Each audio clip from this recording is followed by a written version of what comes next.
Мондай тралдын немеси турат экен. Трал деп коебузбу?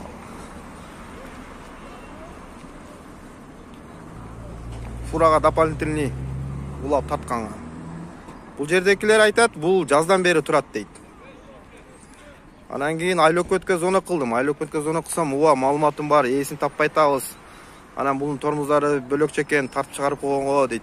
Анда бунун гоз номери бар да. Ошо гоз номери менен Сузак ГАИ, Обул ГАИ иштеп таап алдырып койсо болот бунучу. Буну бир күндө таап койсо болот.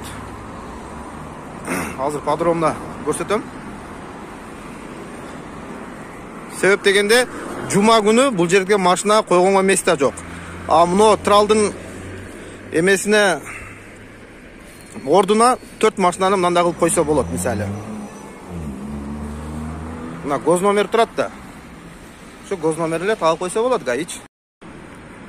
2 күн мурун бул жерде бир трал турган. Бул жерден бир жарамага кайрылган. Ошо 8 ай 9 айдан бери турат депчи. Анан кийин карап, эмеге видеого тартып, айыл өкмөткө зона кылдым. Десем айыл өкмөттүн кабары бар экен. Ооба, инем кабарым бар, бирок мен буну издеп таппай атам, хозяинин деген. Анан кийин сразу эле Сузак ГАИсине барып, айтып, видеону көрсөттүм. Ал жерде бир инспектор сразу реакция кылып, базадан карап, гоз номерин терипчи.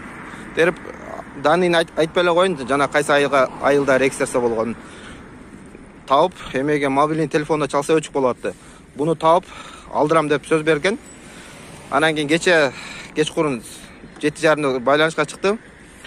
Затбек эмени тралды хозяин таап алдырып койдук депчи. Ыраазычылык билдирем Сузак ГАИсинин бир инспекторуна.